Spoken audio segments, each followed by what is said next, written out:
Hey there mga my loves, Aries! Thank you so much for always staying here with me in this channel, babes. So before we start your reading, Aries, nabatiin ko muna ang lahat ng hi and hello there everyone. Hi new subscribers, ako po si Yan, YAN. So yun nga, na bago tayo mag-start, no, kung hindi niyo pa po alam, meron pa po tayong other channel.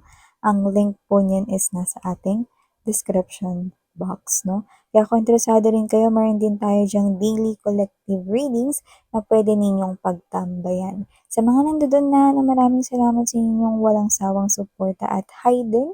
And thank you sa mga pabalik-balik kong viewers. Yan, no? Thank you so much po. So yun nga, lahat kayo, just take only what resonates, no? Tsaka syempre wala tayong gender dito, babae, lalaki, LGBT. Lahat po kayo welcome. Pwede nyo rin pong i-flip yung roles if you want kung may cross-watchers dito.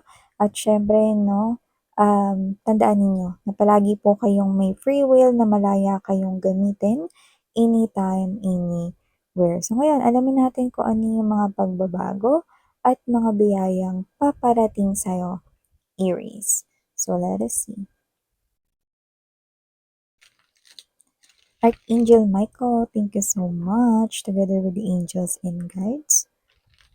What are these changes or mga pagbabago at mga biyaya na paparating kay Aries? Changes and blessings coming towards Aries. Can you please show me?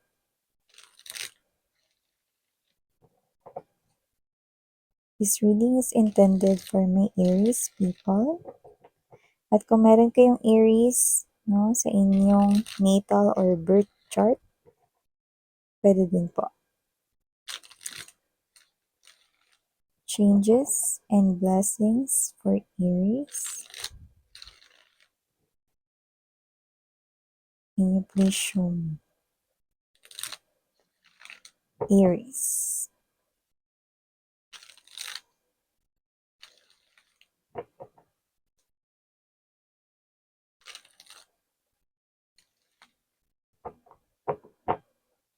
Okay, let us see.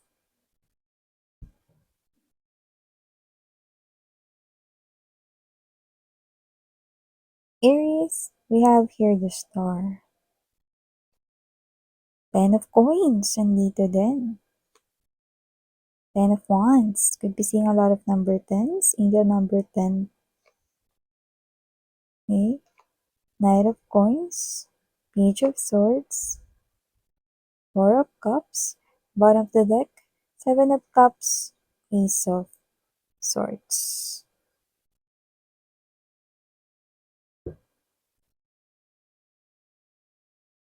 May bagay ba na gumugulo sa isipan mo, lalo na kung matagal na to? Parang isang klase ng tanong na hindi mo nakuha yung sagot and it took you a long time, no?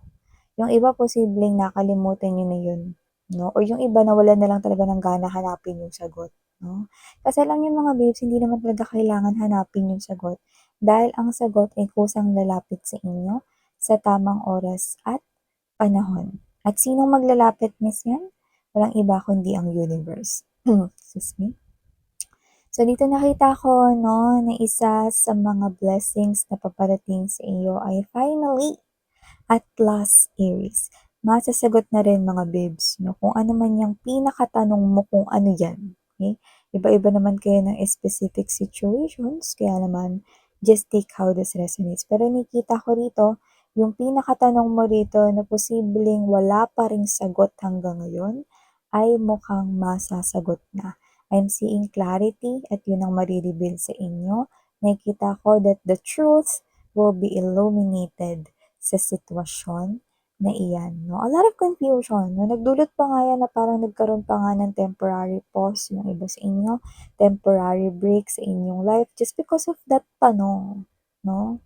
Yung mga why ninyo sa buhay, yung mga bakit ninyo sa buhay. No? At kung ano dyan, yung parang naapektuhan talaga kayo the most, yun yung nakikita ko ditong mabibigyan na ng kasagutan. So, the star right here, yan ang pangako ni universe sa inyo. Yan.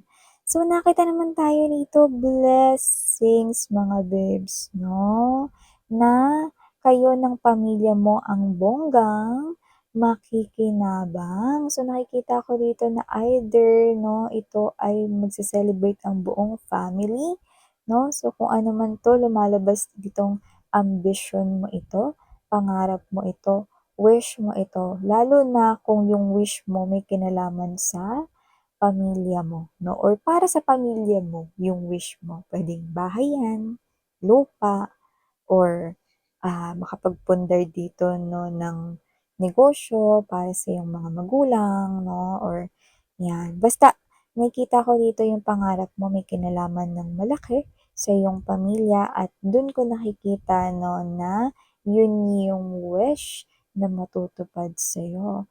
One of the biggest blessings na paparating sa iyong life. Wow, no? So this is not something here na maliit. This is something here great. This is something here huge and big, no? With the 10 of coins energy. Nakikita ko na kung ano tong wish mo na to, no? Parang ito yung permanente. Okay? Na parang permanente, na parang possible na permanenteng negosyo 'no, ng family business ninyo 'no, or permanenteng pagkakakitaan at permanente mong mapagkukunan ng lahat ng mga pangangailangan ninyo 'no, ng iyong pamilya. So 'yan. So nakikita ko rin dito na isa sa mga pagbabago na darating sa buhay mo 'no, is meron dito na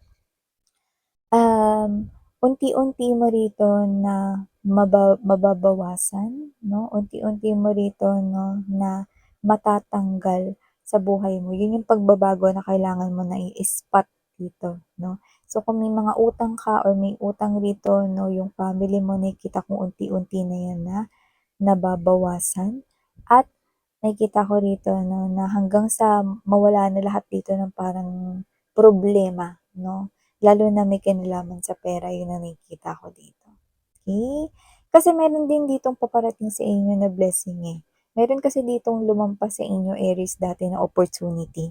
So, nakikita ko na muli yung ihahain sa inyo. Kailangan niyo lang ngayon 'no na i-grab ito, make sure na i-grab ito this time, 'yan. So, kung ano man 'yun, nakikita ko dito na 'yun yung magpapatanggal at magpapaalis 'no, ng yoritong, problema sa iyong kaperahan. Lalo na yung mga shortage ng finances na nai-encounter ng iba nating mga Aries people out there, 'yan. So, iba naman nakikita ko dito na isa sa pagbabagong dapat mong ispatan is posibleng maramdaman mo rito na gumiginhawa ka na, nararamdaman mo rito na parang gumagaan na yung parang bigat ng mundo sa balikat mo, 'no? So, yung iba, puwedeng simple lang na parang kayo ito 'no, na nakakapag-adjust na kayo, nakakapag-adapt na kayo sa new environment ninyo. Puwedeng kasi bagong lipat kayo, nag-a-adjust pa kayo diyan sa lugar ninyo, 'no? So, yung iba naman posibleng bagong lipat sa trabaho na nag-a-adjust pa kayo ngayon sa workplace ninyo. So, nakita ko dito mga babes 'no, na yun yung isa sa mga pagbabago na puwede mong asahan 'no, na mas makakasabay ka ngayon, mas makaka-adapt ka ngayon at mas magiging flexible ka na sa mga susunod na darating na mga linggo for you, Aries. So, maliban diyan nakakita rin ako dito ng isa sa mga pagbabago na paparating sa'yo ay ang paghingi finally ng tawad. Okay, finally this time sincere na.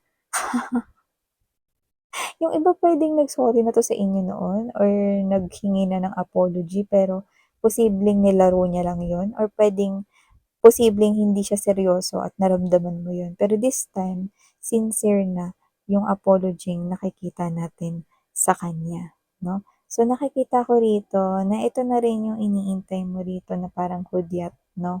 Para talagang maka-move forward ka na sa iyong life, 'no? Yung iba kasi iniintay ninyo siguro parang closure na lang rin 'no, lalo na kung ex niyo siya, 'no?